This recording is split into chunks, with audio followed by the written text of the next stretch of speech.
ଓଡ଼ିଶାରେ 17 ଜୁଲାଇ ପର୍ଯ୍ୟନ୍ତ ବର୍ଷା ସମ୍ଭାବନା।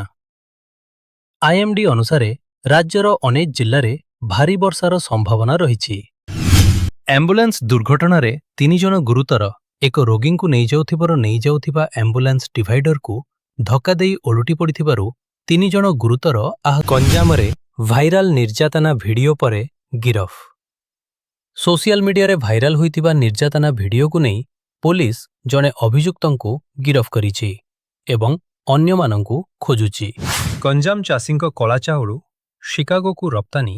ଗଞ୍ଜାମର ଜଣେ ଯୁବ ଚାଷୀ 7 ଟନ୍ ଲାବଣ୍ୟ ବ୍ଲାକ୍ ରାଇସ୍ ଆମେରିକାର ଶିକାଗୋକୁ ରପ୍ତାନି କରି ସଫଳତା ହାସଲ କରିଛନ୍ତି। ବିଜେଡିର ଭବିଷ୍ୟତ ନେଇ ରାଜନୈତିକ ଚର୍ଚ୍ଚା। ବିରୋଧୀ ଦଳ ଭାବେ ବିଜେଡିର ଆଗାମୀ ରଣନୀତି ଓ ନେତୃତ୍ୱକୁ ନେଇ ରାଜନୈତିକ ଆଲୋଚନା ଜୋର ଧରିଛି।